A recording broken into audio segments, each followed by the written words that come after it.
Mesdames, Messieurs, bonjour et bienvenue à ce plateau spécial dédié au jeu de la francophonie, la 8e édition qui se déroule ici même à Abidjan, à Ababi, avec une magnifique cérémonie d'ouverture qui a eu lieu au stade Houphouët-Boigny d'Abidjan. Et pour ce premier plateau, sur Vox Africa, qui est partenaire média de cet événement, eh bien, nous allons vous replonger dans l'ambiance de la cérémonie d'ouverture. On ira essayer de faire un tour du côté du village des Jeux, ainsi que dans le parc des sports qui abrite la majorité des compétitions. Et tout de suite avec l'équipe de Vox Africa qui a été mobilisée pour ces Jeux, je m'avais déjà vous proposer le reportage de Parfait Tadjo, qui a vécu d'un bout à l'autre la cérémonie d'ouverture.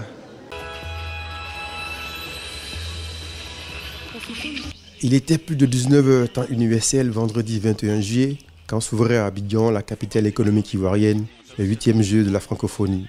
Au-delà de mouvements inquiétants dans certains quartiers d'Abidjan, le stade Félix Houphouët-Boigny, lieu l'événement, a accueilli pourtant plusieurs milliers de personnes venues vivre ce moment mémorable de l'histoire de la Côte d'Ivoire aux côtés du président Alassane Ouattara, de 6 homologues et évidemment de Michaël Jean, secrétaire général de l'OIF, l'Organisation internationale de la francophonie. Dans un cadre rénové et décoré pour la circonstance, le stade qui porte le nom du premier président du pays hôte a vu défiler 43 délégations enchantées des États participants aux Jeux, dont la France, dernière nation organisatrice des JF, en 2013 à Nice, le Canada, la Côte d'Ivoire. Gouverneur ministre en charge des Jeux de la francophonie, Robert Begré-Mambé, a exhorté les 4000 athlètes et artistes à donner l'exemple pendant ces 10 jours d'une jeunesse qui rassure et promet. Michaël Jean, secrétaire général de l'OIF, satisfaite du déroulement de cette cérémonie d'ouverture, a salué les efforts des Ivoiriens qui en ont fait une réussite. Au nom de tous, je souhaite la traditionnelle Akwaba, c'est-à-dire bienvenue en Côte d'Ivoire. Pour nous, l'enjeu des Jeux dépasse le jeu. Bonsoir Abidjan. Bonsoir la francophonie.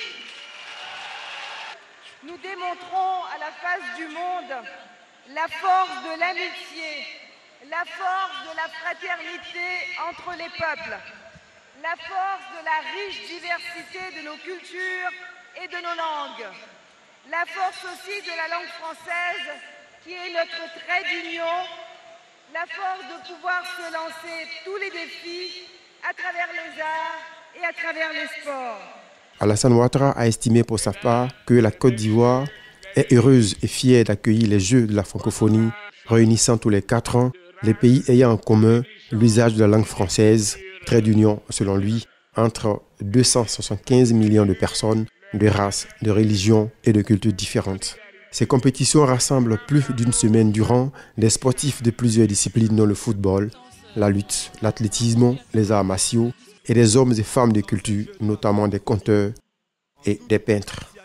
Les Jeux de la francophonie constituent un cadre privilégié pour des milliers de jeunes de montrer l'exemple à travers le sport, les arts et la culture et de promouvoir la fraternité, la solidarité, la diversité et l'excellence.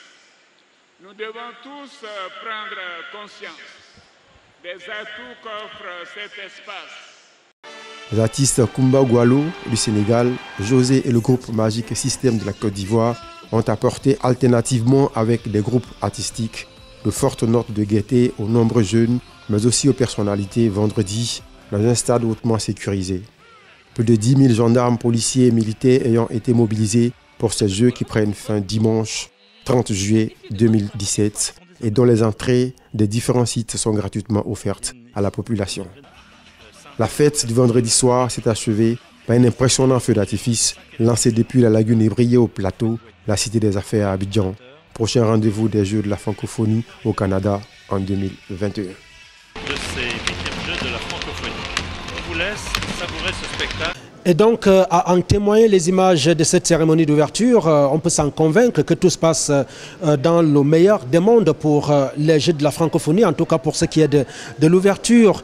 Mais pour nous en convaincre, nous nous sommes rendus du côté du parc de la culture, du palais de la culture d'Abidjan, eh bien, où on peut retrouver le centre des accréditations, la tribune de presse, le centre de presse et bien d'autres activités. D'ailleurs, on a eu la chance, pendant qu'on y était, de voir l'arrivée de Michael Jean, qui est secrétaire général de la francophonie, et avec justement à sa suite Bernard Samael Pomme, qui est l'un des membres de l'équipe de Vox Africa. Réputé pour être cosmopolite, Treichville porte bien son nom pour ses Jeux de la francophonie. Parmi les sites retenus pour la compétition figure le Palais de la Culture. Ce samedi, il est presque 5 heures du soir et les visiteurs continuent à affluer, chacun pour une bonne raison. Nous sommes là pour d'abord les Jeux de la francophonie et nous sommes chargés de nous occuper des hôtesses, comme vous le voyez, et puis en même temps aussi visiter les stands. Je viens juste regarder ce qui va se passer. Et vous vous attendez à voir quoi? À voir de très belles choses, surtout des choses de la culture africaine. À l'entrée, il faut passer plusieurs contrôles. Situation sécuritaire du pays oblige. Au même moment, la secrétaire générale de la francophonie effectue une visite de courtoisie sur le site, occasion pour Michael Jean d'apprécier quelques pas de danse traditionnelle. Un avant-goût peut-être de tout ce qui attend le grand public.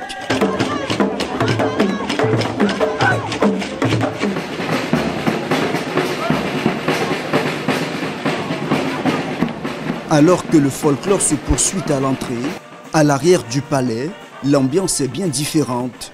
Dans cette salle, l'on vient encore récupérer son accréditation. Si pour certains l'opération ne met que quelques secondes, pour d'autres, il faut encore attendre. Un par un, journalistes et blogueurs se font établir leur badge. Un jour après le lancement des Jeux, le responsable de la commission nous explique ce retard. Qu'est-ce qui explique qu'après l'ouverture des Jeux, il y a toujours des journalistes qui attendent leur accréditation? Je dirais que c'est simplement, actuellement, aujourd'hui, là, on pourrait dire que c'est parce que tous les journalistes ne sont pas venus. Et donc, on a encore des cartes là, tirées, déjà imprimées, et ils pourraient simplement passer récupérer leurs cartes. Et donc, c'est ce qu'on attend. Et ceux qui viennent aujourd'hui, il y a eu quel problème? Il n'y a pas eu de problème majeur, mais seulement qu'on a eu une grosse affluence hier et avant-hier parce que les gens, tout le monde voulait avoir sa carte en même temps parce qu'il y avait la cérémonie d'ouverture et tout.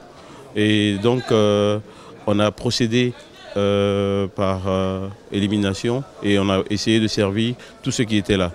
Et il faut signaler simplement qu'au départ, il était question que tous les journalistes s'inscrivent en ligne. Il y a certains qui l'ont fait. Ils ont juste eu, pour certains, un problème de paramétrage, ce qui a été pris en compte ici depuis avant-hier. Et on a procédé au retrait, au partage des cartes. Maintenant, pour d'autres, ils ne se sont pas inscrits du tout. Et ceux-là sont malheureusement les plus nombreux. Et il fallait mettre une procédure en place pour les inscrire en même temps et réussir à partager les cartes séance tenante. Et c'est ce que nous avons fait et l'affluence a baissé au fur et à mesure. Vous voyez qu'aujourd'hui, on a moins de monde qu'hier, qu'avant-hier. Et finalement, vous assurez que tout le monde finira par avoir son carton d'accréditation? Tout le monde peut avoir son carton aujourd'hui. Le carton est prisé car il donne accès à de nombreuses zones de la compétition, mais aussi à la salle de presse. L'espace est aménagé sur mesure pour permettre de faire des recherches, rédiger ses articles ou fournir son blog. Je crois que toutes les dispositions ont été prises pour nous faciliter la tâche. Il y a la connexion, il y a le protocole qui est toujours là à notre disposition et c'est vraiment un plaisir. C'est un succès pour moi. Nous, on est dans la salle de la presse pour le Jeu de la francophonie. On entend couvrir toutes les activités qui se passent lors de ces Jeux de la francophonie cette année ici à Abidjan. Et j'espère que vraiment les sportifs, les événements et tout, ça sera à la hauteur des attentes. À cette 8e édition, une attention particulière est portée à la presse pour une plus large couverture des Jeux. Alors, l'un des défis les plus cruciaux du comité d'organisation de ces 8e Jeux de la francophonie, eh bien, c'était la restauration, l'hébergement, mais aussi l'accueil. Mais tout est à pied d'œuvre pour que tout se passe bien jusqu'à la fin de ces Jeux. L'équipe de Vox Africa s'est rendue au village des Jeux. Là, on retrouve également le centre de restauration avec près de 10 000 personnes qui se restaurent et qui s'alimentent tous les jours. Nous avons recueilli quelques réactions dans ce reportage que l'on vous propose pour la spéciale Jeux de la francophonie sur Vox Africa. Nourrir près de 10 000 personnes en assurant le maximum de sécurité alimentaire, c'est le défi de la commission de restauration des 8e Jeux de la francophonie. Une case géante fait office de restaurant où s'alimentent inlassablement athlètes, officiels, volontaires ou bénévoles du comité d'organisation. Un menu varié, des mets ivoiriens, africains mais aussi étrangers. Parfois la grande affluence fait craindre une rupture, une insuffisance d'approvisionnement. Inquiétude que balaie le chef de la commission restauration des Jeux. Nos sources d'approvisionnement, c'est un élément très important. C'est sûr, nous n'avons pas d'inquiétude à ce niveau. Au niveau de l'expérience et de la dextérité des personnes qui vont préparer les mets, nous connaissons la dame, Madame Dadier, qui est experte en la matière. Et nous avons l'assurance qu'il ne peut pas y avoir de doute sur la qualité de nos plats, sur le service au niveau du restaurant lui-même. Toutes les délégations et leurs membres mangent à leur faim, chacun se sert à sa guise. Ils viennent de cultures différentes, d'horizons divers, de plusieurs continents. Pourtant, ils se reconnaissent, s'adaptent, mais tous apprécient la qualité du service et les mets proposés. Qu'on soit du Togo. Au début, au niveau de la restauration, il y a eu un peu d'affluence, mais tout de suite, la réaction a été intéressante. Ils ont trouvé des solutions et là, il n'y a plus de problème. De la République démocratique du Congo. On s'adapte avec ce qu'il y a, on essaye de prendre les bonnes portions pour manger, on essaye de boire beaucoup d'eau aussi. On s'adapte à tout. Hein. Après, vous voyez, après nos matchs, on a faim, donc on est obligé de tout prendre. Du Sénégal. La restauration, rien à dire, franchement. On a tout ce dont on a besoin. Il y a de tous les trucs. Si c'est pour faire du régime, il y en a. Si c'est pour manger normalement, il y en a. Donc, à nous de choisir ce qu'on a envie de manger, c'est tout. Ou du Luxembourg. Moi, je trouve très bon parce que c'est très frais, les légumes et aussi les fruits. Ça, c'est vraiment bien. Aucun grincement de dents au 2e jour des compétitions et au 4e jour de l'ouverture du village des Jeux situé au quartier Marcory. Il en est de la restauration comme de l'hébergement dans des logements préfabriqués qui offrent toutes les garanties de sécurité. On se sent bien dans les je sais pas, c'est des constructions ou c'est... Je savais même pas que c'était prêt. C'est hier que j'ai entendu dire que c'était juste pour les Jeux. C'est bien, on se sent bien, on est bien à l'aise, c'est l'essentiel. Tous les athlètes et officiels rencontrés au village des Jeux saluent aussi l'accueil qui leur a été réservé. Seul petit bémol. Si vraiment les Jeux s'arrêtaient aujourd'hui, comme vous le dites, il va falloir vraiment donner un peu de temps aux pays organisateurs pour qu'ils puissent vraiment peaufiner un certain nombre de choses avant l'arrivée. Je suis actuellement au village, il manque un certain nombre de choses. Les informations ne passent pas réellement comme on le veut. Le centre d'information n'est pas fixe quelque part où les athlètes et les organisateurs et les coachs vont chercher les informations. Il faut passer les informations de bouche à oreille. Il n'y a pas un centre d'informatique où il faut aller imprimer les documents et tout ça là. Je crois qu'à l'avenir, il va falloir avoir une structure ou bien une cellule qui peut vraiment guider les athlètes et les coachs en ce qui concerne les informations. Et pour les amateurs de petites virées, la restriction de mouvement par la forte sécurité opportunément mise en place par le comité d'organisation suscite de petits regrets. Je trouve ça très dommage parce qu'on veut plus sortir pour voir un peu le pays et la ville ici. Mais ce n'est pas possible, on doit toujours demander quelqu'un de la sécurité qui vient avec. On se trouve très sûr, là il n'y a pas de problème, mais c'est un peu dommage parce qu'on voulait aussi voir un peu visiter la ville. Hein? Oui, c'est ça. On mange bien, loge bien, sans oublier l'essentiel, Là, malheureusement, on a perdu notre premier match contre le Canada. Mais là, il y a le prochain contre l'Haïti, on espère le gagner. Et voilà. On a manqué beaucoup de finitions devant le but. On a beaucoup raté. Mais bon, on espère que ça ira mieux au prochain match. Là, pendant les entraînements, on va s'entraîner dur pour y arriver. Et voilà. On verra le résultat contre l'Haïti, le deuxième match. Merci Arnaud. Les compétitions battent dans leur plein dans des différents sites de compétition. Et pendant que lui, le junior congolais, RD congolais, espère gagner une médaille ici, d'autres célèbrent déjà les premières médailles. C'est le cas d'une Française en lutte libre ainsi que d'une Camerounaise que Bernard Samael Pom a rencontré juste après leur exploit. Alors, bonsoir. Rappelez-nous la catégorie dans laquelle vous compétissez. Moi, je combats en moins de 60 kilos. Quel sport?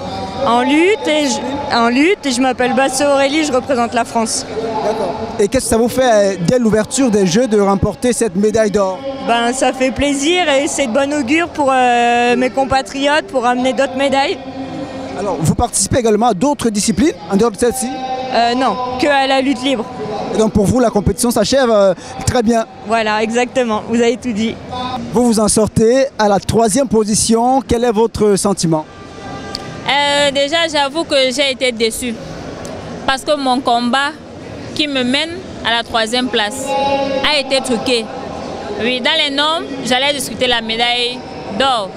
Mais bon, puisque je suis fair play, j'accepte et je prends ma revanche à la lutte africaine. Ça veut dire qu'il y a une autre discipline qui vous attend et là-bas vous espérez exceller? Oui, en lutte africaine sur l'arène, au sable.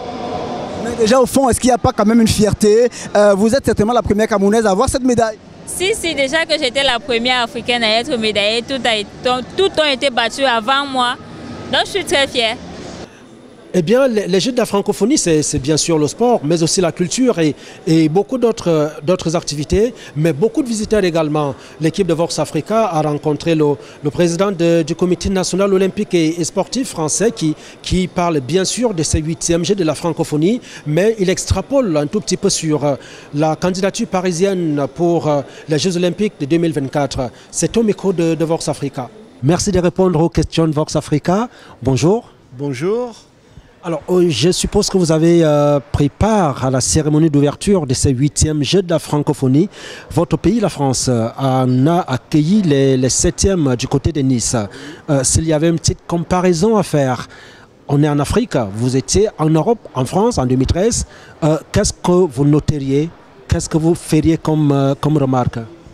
Alors d'abord, je pense que l'on peut remarquer ici combien les Jeux de la francophonie ont été mis en évidence dans la ville d'Abidjan. C'est vraiment un événement pour la ville, pour le pays. La présence des plus hautes autorités au stade pour la cérémonie d'ouverture témoigne de l'intérêt et de l'engouement du pays pour ces Jeux de la francophonie. Donc de ce point de vue-là, honnêtement, et très honnêtement, Abidjan a battu Nice sans coup férir. Alors, ce serait à Nice, en France, c'est des beaux stades, c'est de belles infrastructures, de tout autre, je veux dire, les hôtels, les stades et tout ça.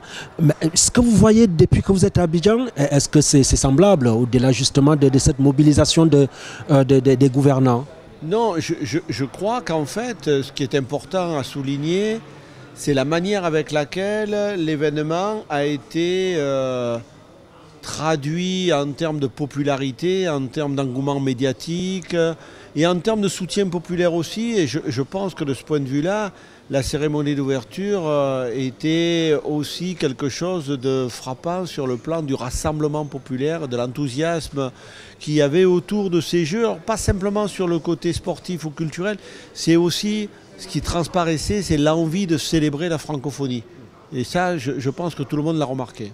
Alors, vous, qu'est-ce que c'est la francophonie à l'heure actuelle avec des pays qui parfois ne parlent pas français? On a le Kosovo, on a la Roumanie, on a beaucoup d'autres pays, tous les Canada.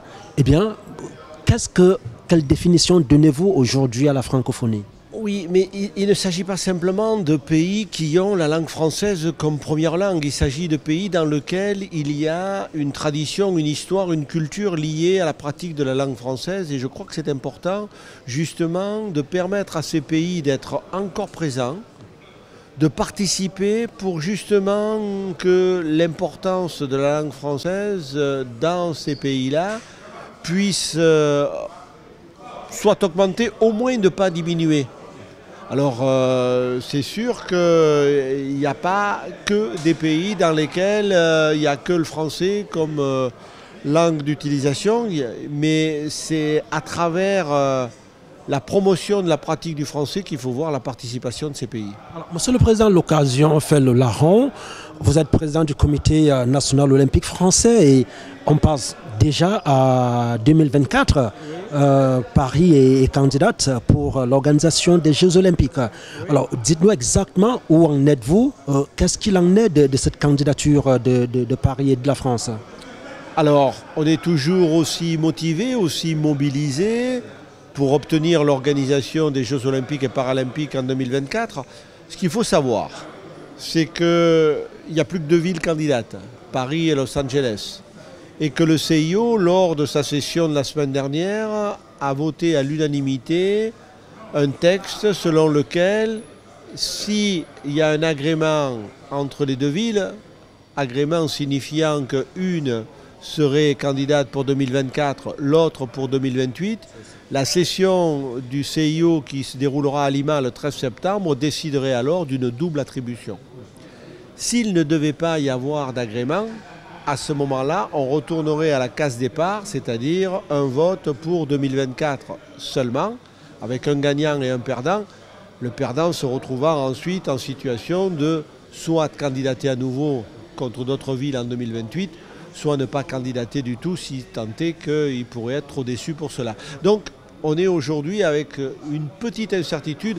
Moi personnellement, je suis très optimiste quant à l'issue, c'est-à-dire on va trouver un agrément entre Paris, Los Angeles et le CIO pour qu'il y ait une attribution de 2024 à une ville, j'espère Paris, et 2028 à l'autre, Los Angeles. Et s'il n'y avait pas d'agrément, on rentrerait dans la compétition. Et dans ce cas de figure, quelles seraient les chances de la ville de Paris?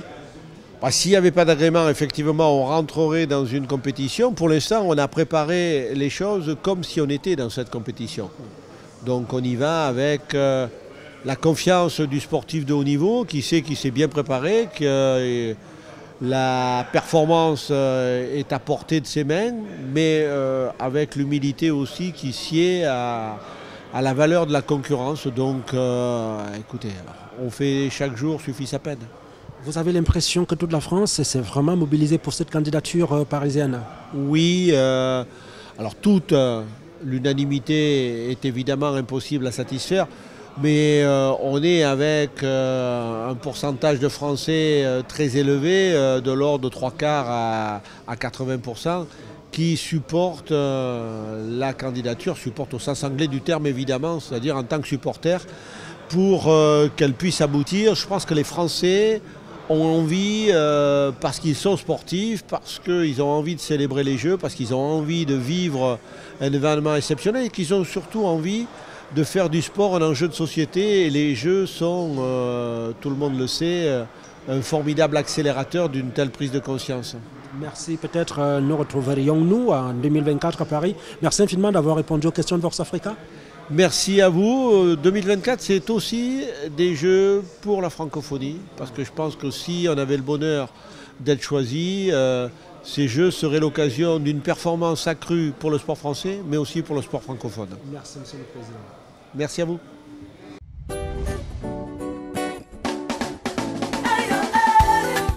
Il lancera donc ainsi tous les 2 jours sur l'antenne de Vox Africa qui est partenaire des Jeux de la francophonie, des 8e Jeux de la francophonie. On aura les informations exclusives qui seront recueillies auprès des sites des compétitions, mais aussi des différentes activités culturelles avec la même équipe des envoyés spéciaux de Vox Africa qui a retrouvé l'équipe d'Abidjan, bien sûr. On se retrouve exactement dans 2 jours à la même heure sur la même antenne.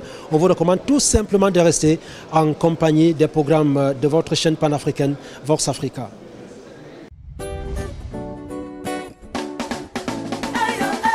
Préparer les choses comme si on était dans cette compétition.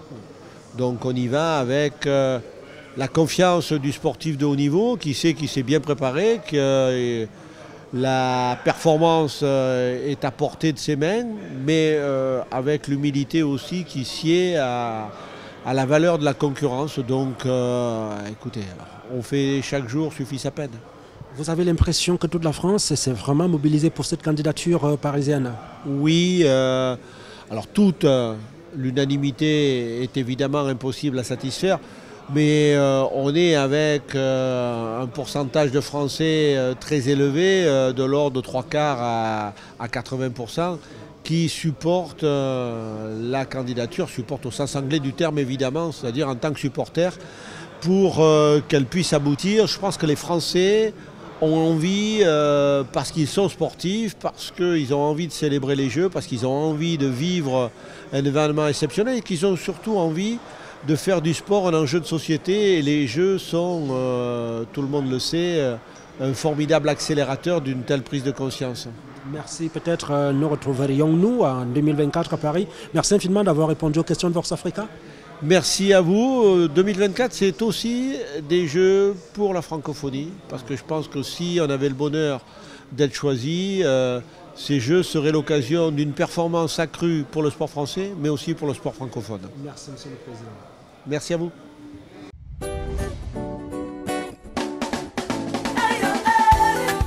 Il lancera donc ainsi tous les 2 jours sur l'antenne de Vox Africa qui est partenaire des Jeux de la francophonie, des 8e Jeux de la francophonie.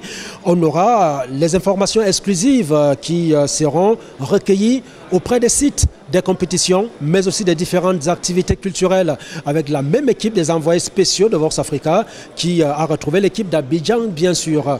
On se retrouve exactement dans 2 jours à la même heure sur la même antenne.